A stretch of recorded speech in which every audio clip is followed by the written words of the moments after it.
Muchas gracias a todos. Disculpad, ¿se oye bien? Vale.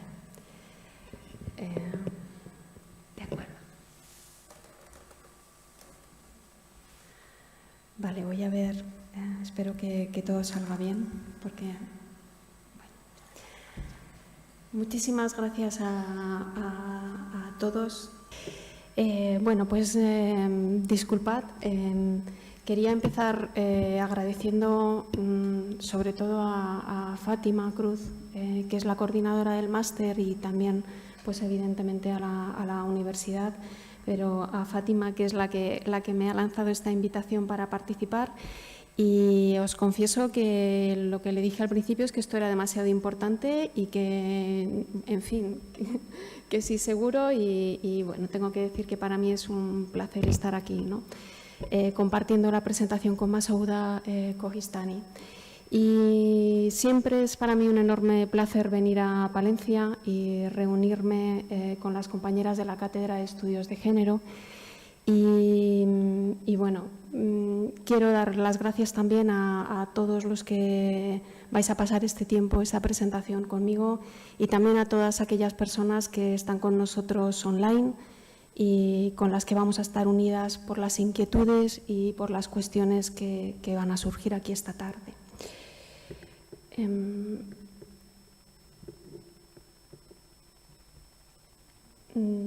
¿No está funcionando esto? A ver si funciona esto.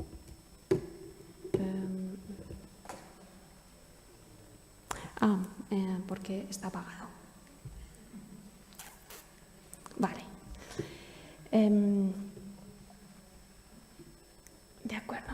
Pues voy a articular la presentación. No sé, creo que algunas personas aquí me conocen ya y me conocéis por las imágenes. Sobre todo me conocéis por las imágenes que he ido creando a lo largo de estos años.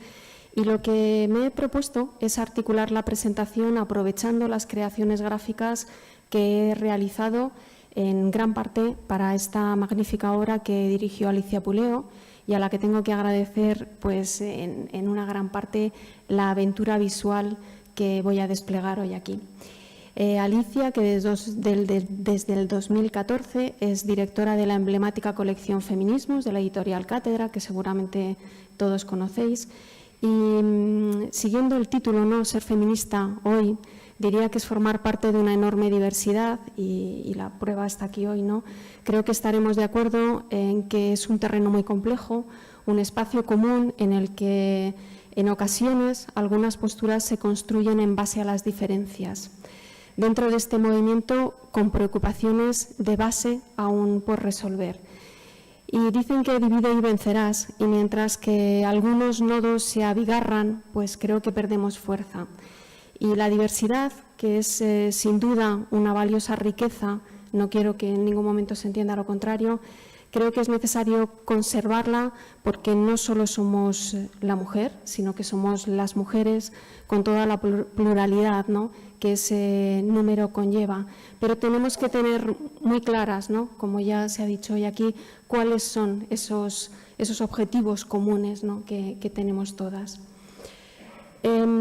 Como sabéis, el cabello, ¿no?, que aparece en esta imagen de cubierta y que aparece también en el cartel del máster, corresponde a la entrada de Genealogía Feminista, que fue escrita por Carmen García Colmenares, que está aquí hoy, y que es una gran especialista además en los movimientos de mujeres en la República y la relevancia de las maestras republicanas. Ese cabello, del que vemos las puntas en la portada del libro, es la continuación de una larga cabellera, y sin esas raíces las extensiones que aparecen en la portada no existirían.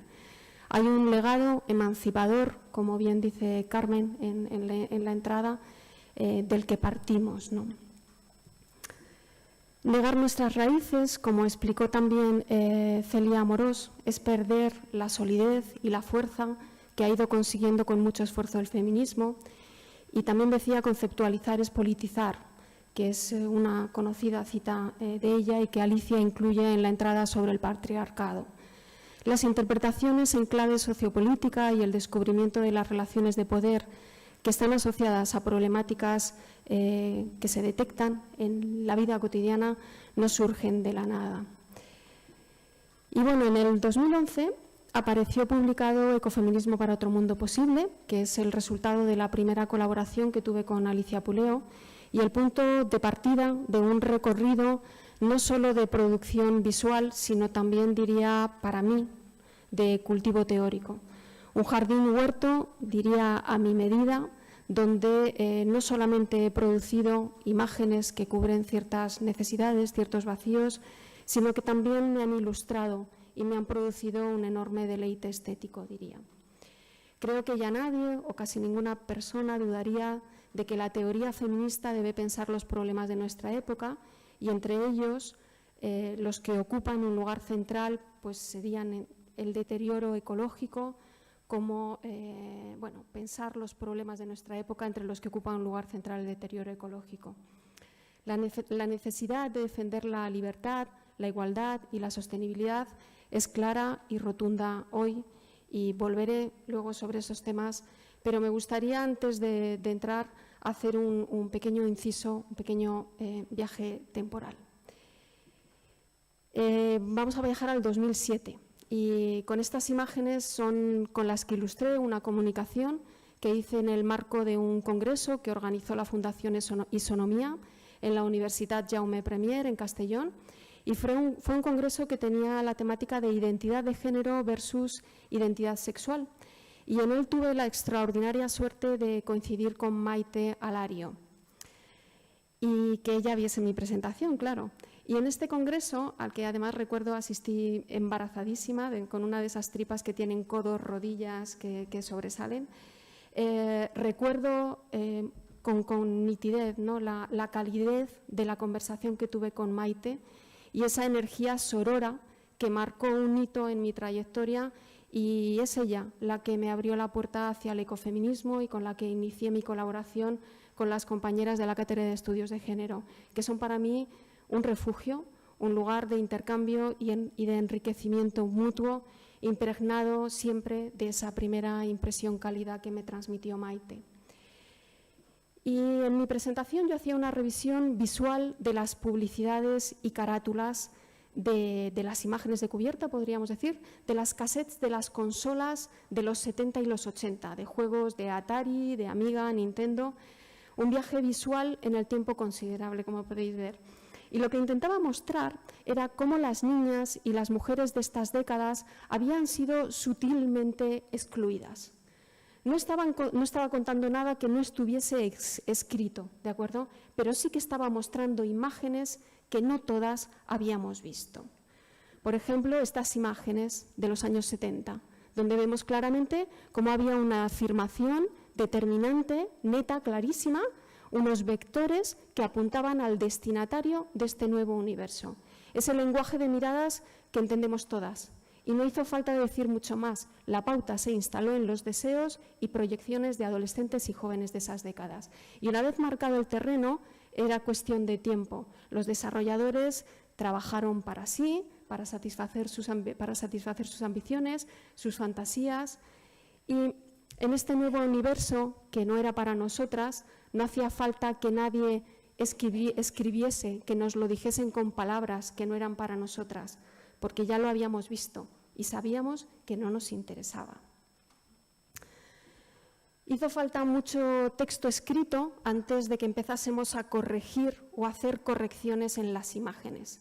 Vemos aquí a la investigadora Anita Sarkisian, que consiguió en el 2013, en una campaña de Kickstarter, fondos para financiar y visibilizar ese análisis en formato audiovisual del crecimiento y el desarrollo de la industria de los videojuegos, desde una perspectiva de género.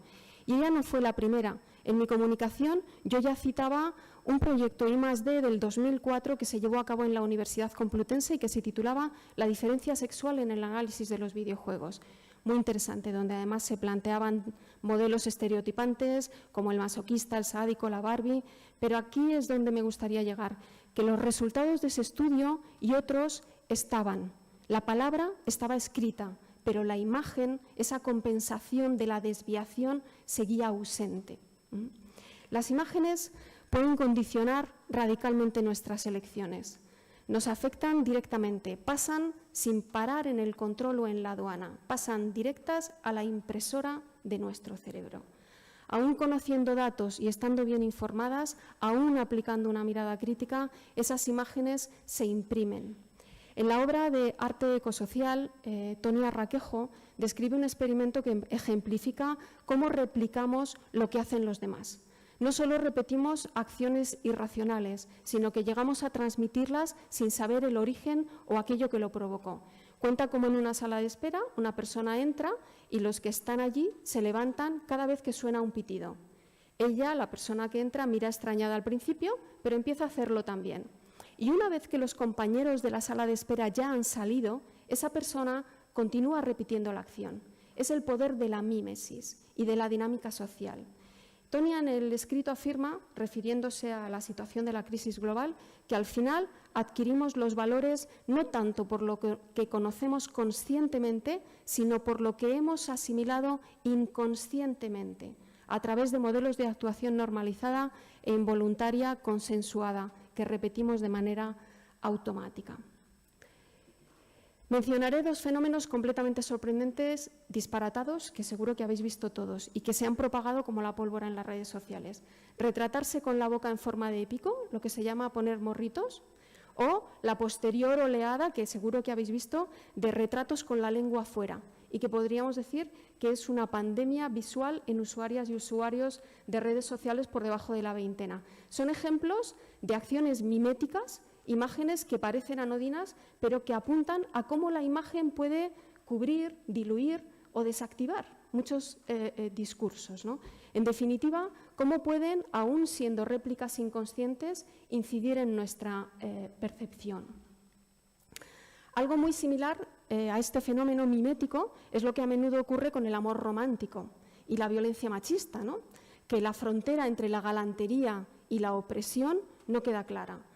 No porque no sepamos lo que nos hace daño, sino porque son muchas vidas diciéndonos visualmente que el sufrimiento y la tortura son amor. Y esto, pensadlo, más que con palabras, nos lo han dicho con imágenes.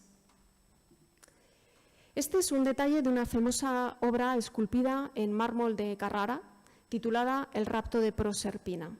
Es una escultura barroca realizada por Gian Lorenzo Bernini entre 1621 y 1622. Perséfone en la mitología griega. Y la pieza ilustra la historia de esta joven que, siendo raptada por Plutón, fue sometida y violada.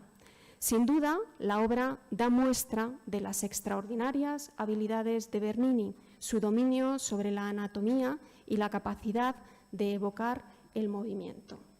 Es una escultura que se encuentra en la Galería Borghese de Roma.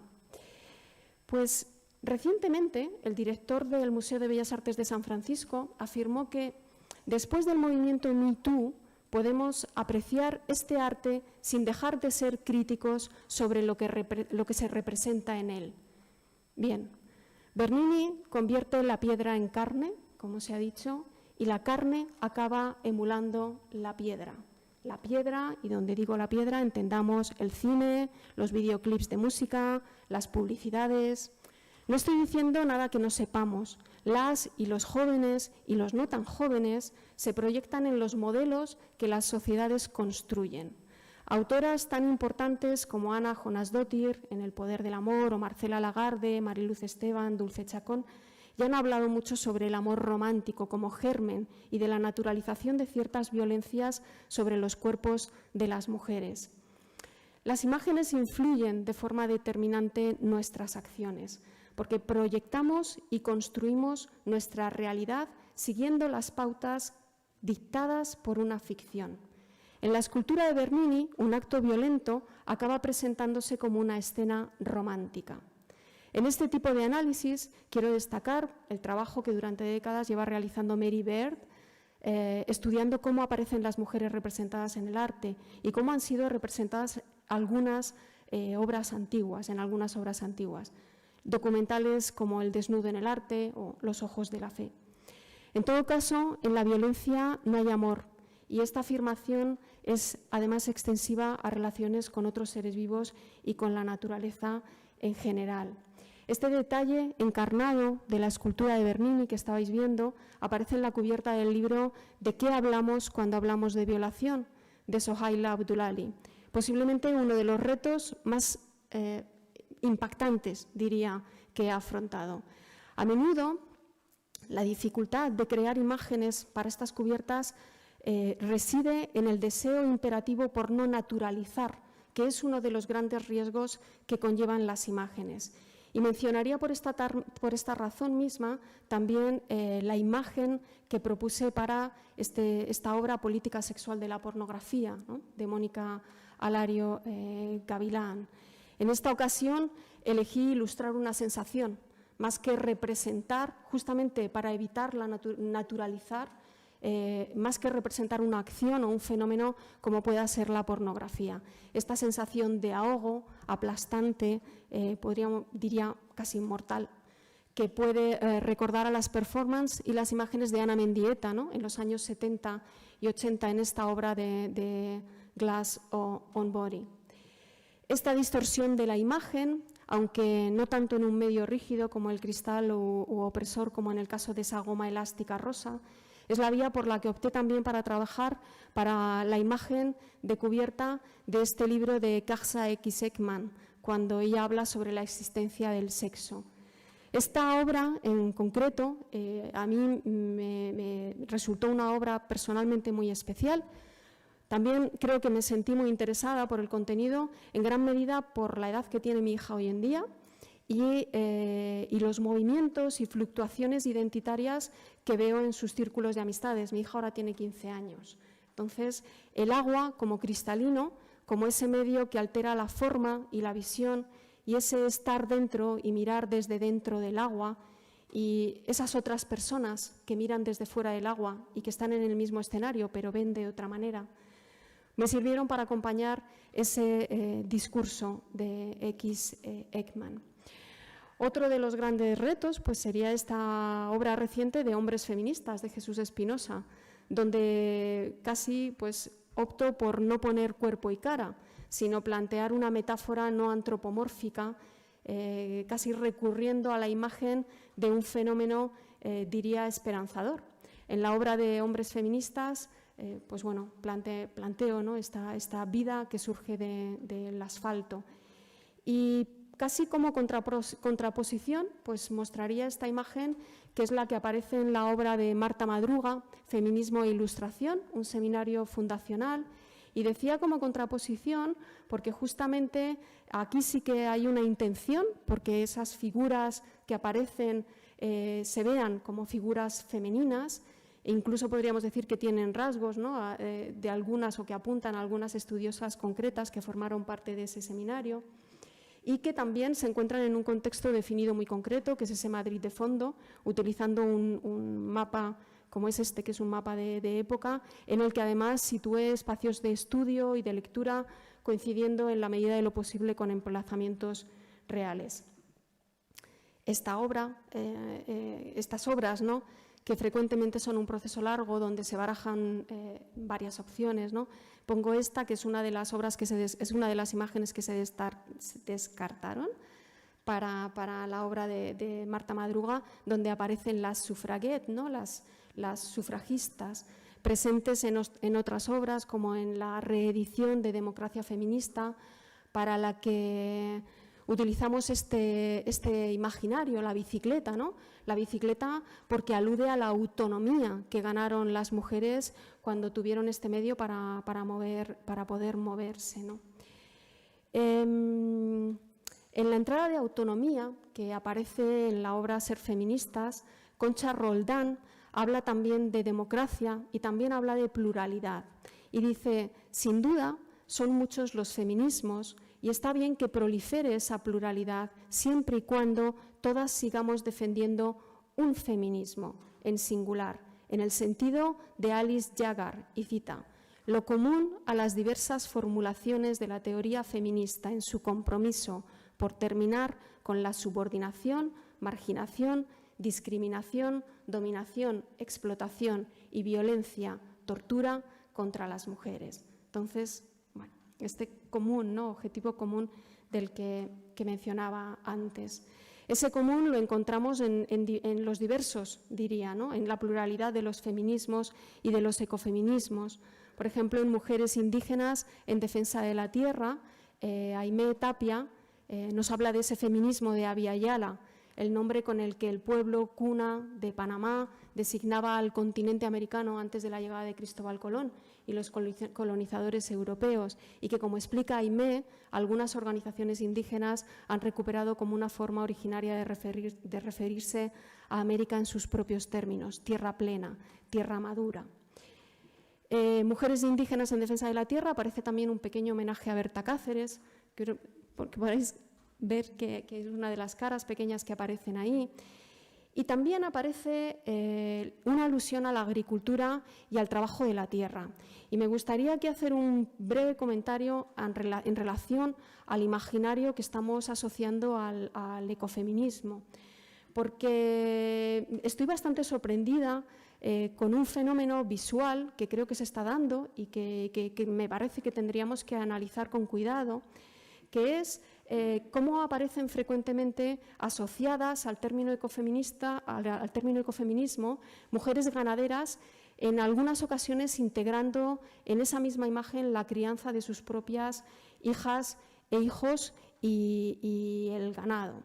Y creo que la proliferación de este tipo de imágenes puede tener un efecto bastante nocivo, por un doble motivo. Por un lado, porque nos puede hacer pensar que hay manera de seguir con nuestros consumos habituales, pero de una manera sostenible, y esto es completamente falso. Y si queremos combatir el cambio climático, la modificación de nuestro consumo de carne debe ser drástico. Por otro lado, porque estas imágenes provocan un choque claro entre el feminismo y el ecofeminismo, que no conviene alimentar. Y vuelvo a la cita, ¿no?, que he mencionado antes de Ecofeminismo para otro mundo posible, de Alicia. Si seguimos así, no hay dicha posibilidad, es decir, no habrá otro mundo posible ni este tampoco. Entonces, son imágenes, esto que estáis viendo ahora mismo en pantalla, son imágenes del mismo pack, diría, es decir, que aparecen junto a las otras imágenes de las mujeres ganaderas. Esta la voy a pasar rápido, que no quiero que la imprimáis. Voy a ir a esta mejor. La imagen que se utiliza, la imagen que se utiliza, por ejemplo, en Ser Feministas, en el libro Ser Feministas, para hablar de la emergencia climática es esta, que es una llamada al encuentro, no a las luchas internas del feminismo, sino una imagen que nos llama a todas, ¿no?, por esos objetivos comunes. Y cito aquí a Dina Garzón, cuando ella dice: las ecofeministas, que llevamos años reclamando una nueva forma de estar en el mundo, como feministas recorriendo ese justo y largo camino hacia la ansiada igualdad entre las mujeres y los hombres, como ecologistas y animalistas, soñando con que la empatía y la compasión sustituyan a la crueldad y a la opresión, y deseando un mundo en el que entendamos que, como seres ecodependientes, nuestra supervivencia está ligada al equilibrio y a la salud de los ecosistemas en los que habitamos. Ecodependencia y cuidados que aparecen en la entrada que desarrolla Angélica Velasco, que también es profesora de esta universidad. Y para este término, para este concepto, desarrollé esta especie de peine hecho con dedos diversos, dedos de diferentes personas. Muestro aquí lo que es la imagen original para que veáis que me lo paso muy bien, no suelo hacer una línea rápida, sino que disfruté, ¿no?, haciendo esos diferentes dedos. He puesto aquí algunas imágenes para que veáis que el trabajo no es solamente, afortunadamente, detrás de una pantalla, sino que también hay trabajos que realizo en papel y que después pues, se van a una gráfica digital, como es también este caso de la obra de Carme Valls-Llobet, que seguro que conocéis, de Medio Ambiente y Salud, ¿no?, donde podemos ver aquí, ¿no?, en la parte superior cómo es un trabajo de puntillismo hecho con papel y hecho en papel y después llevado a una gráfica digital. Y voy a terminar con el patriarcado. Esto suena bien, ¿eh? Voy a terminar con el patriarcado. A estas alturas, las que no lo sepan y los que no lo sepan, pues ya deben haber intuido que todas las imágenes de esta obra de Ser feministas están conectadas por el cabello o por el vello corporal. Ilustrar este libro fue todo un reto, y diré un reto apasionante, que compartí con Alicia Puleo y también con Raúl García Bravo, no me he equivocado, ¿verdad? que es editor jefe de la editorial Cátedra, y a los que tengo que agradecer, como decía, ¿no?, esta aventura. La amplia variedad de temas y la complejidad implícita en cada uno de los términos que había que ilustrar nos llevó a optar por esto, por elegir una metáfora visual que funcionase como vehículo y nos ayudase a unificar toda. Y esa metáfora pues fue el cabello o el vello corporal, y todos los dibujos tienen ese eje común. Pero he dicho que voy a terminar con el patriarcado y se me acaba el tiempo, y entonces quiero volver a esta cubierta del cartucho de Videopal, fijaos, que se distribuyó en Europa en el 88. 35 años más tarde, seguimos hoy pensando, defiende la Copa Mundial de Fútbol en su propio hogar, la destreza, la rapidez de usted en el control de los jugadores. Estaréis diciendo, se le está yendo de las manos. Bueno, no, porque estábamos hablando antes de cómo las imágenes nos condicionan, ¿no? Y esta imagen que sí que me gustaría dejarla más tiempo, ¿no? La Copa Mundial de la Vergüenza, y esta también que viene ahora, perdón. Esta también, porque esto se llama censura y se camufla con las palabras problemas técnicos y otros similares. Las imágenes que no están hoy tampoco estarán en el registro de nuestro pasado, quedarán borradas.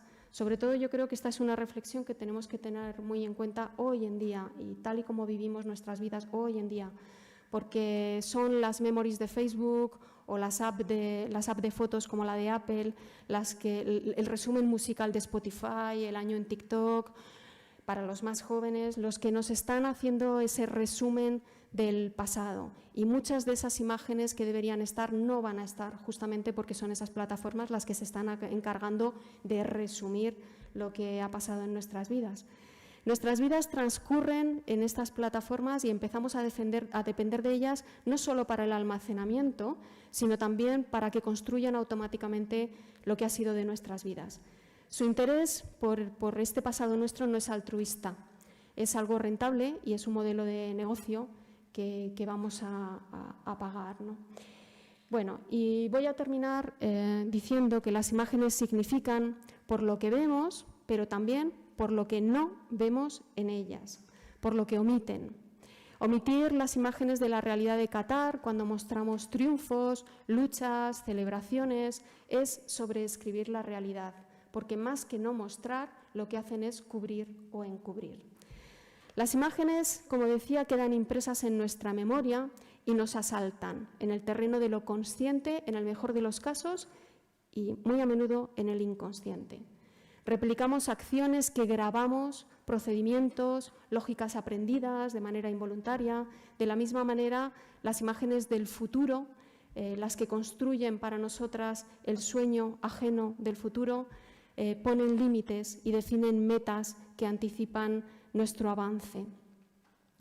Las imágenes viajan a una velocidad muy superior al texto. Y de ahí está este poder de las imágenes sobre el texto, como indicaba en el título. Yo diría que se imprimen en nuestro lenguaje antes de que podamos dar el visto bueno. Afectan a los esquemas inconscientes de percepción y apreciación, y con demasiada frecuencia es para apoyar la estructura histórica del orden masculino. Y de ahí que haya afirmado esto de estas imágenes que existen avant la lettre, es decir, antes de que exista eso de lo que estoy hablando. Y esto es todo. Muchísimas gracias por vuestra atención y nada, gracias.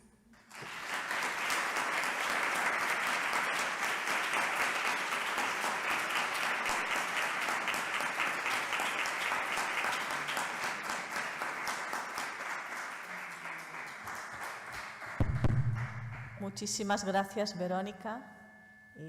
Creo que una ponencia muy interesante Como cambiamos de tema muy drásticamente, si alguien quiere hacer alguna intervención, alguna pregunta, damos un minuto. Sí, Alicia. Un segundo. Gracias. Vale.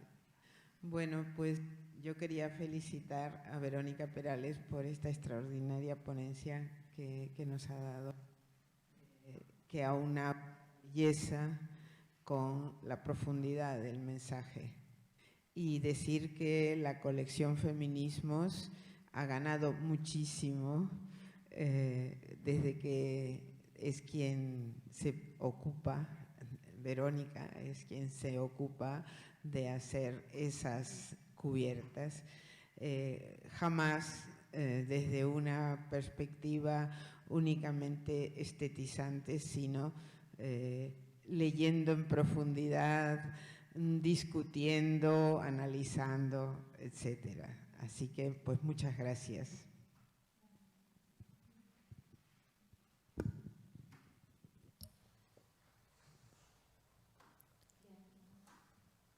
Muchas gracias, Verónica. Gracias.